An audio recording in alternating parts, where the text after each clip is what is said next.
নমস্কার বন্ধুরা, আরজি রূপরাজ চ্যানেলে আপনাদের সবাইকে স্বাগত। আজকের ভিডিওতে চলুন আমরা জেনে নিই শ্রীমদ্ ভাগবত গীতার প্রথম অধ্যায়ের প্রথম শ্লোক ও তার তাৎপর্য। মহাভারতের কুরুক্ষেত্র যুদ্ধ 18 দিন ধরে চলেছিল, যা ধর্ম ও অধর্মের মধ্যে এক মহাসংগ্রাম হিসেবেও বিবেচিত হয়। যেখানে একদিকে পাণ্ডবরা ন্যায় ও ধর্মের পক্ষে লড়াই করেছিলেন, তো অন্যদিকে কৌরবরা অধর্মের পক্ষে। এই যুদ্ধেই ভগবান শ্রীকৃষ্ণ অর্জুনকে উপদেশ দেন, যা শ্রীমদ্ ভাগবত গীতা নামে পরিচিত। শ্রীমদ্ ভাগবত গীতার 18টি অধ্যায়ের মধ্যে প্রথম অধ্যায় হল অর্জুন বিষাদযোগ।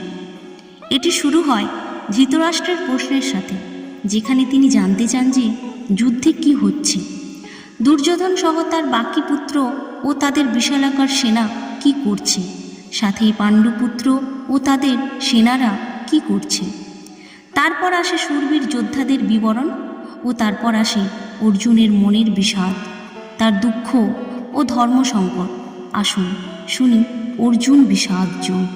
ধৃতরাষ্ট্র উবাচ ধর্মক্ষেত্রে কুরুক্ষেত্রে সমাবেতা যুযুৎসব মামকা পাণ্ডবাশ্চৈব কিং কর্তব্য সঞ্জয়।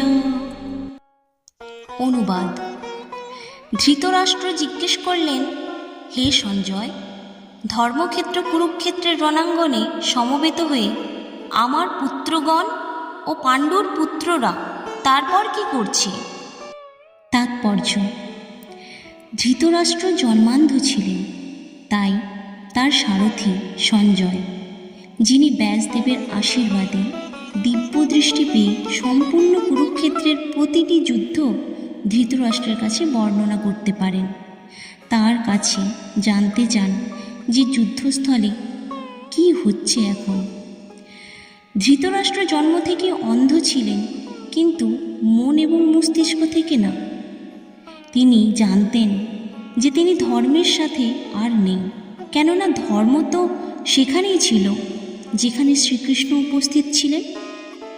নিজ পুত্রদের মোহে তিনি শান্তি ত্যাগ করে যুদ্ধ চেয়েছিলেন, কিন্তু তিনি ভালোভাবেই জানতেন এই যুদ্ধকে জয় করা এতটাও সহজ হবে না।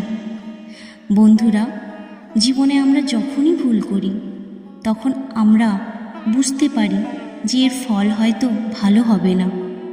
এখানে ধৃতরাষ্ট্রকে আমরা সেই ভয় ও আশঙ্কার মধ্যেই দেখতে পাই।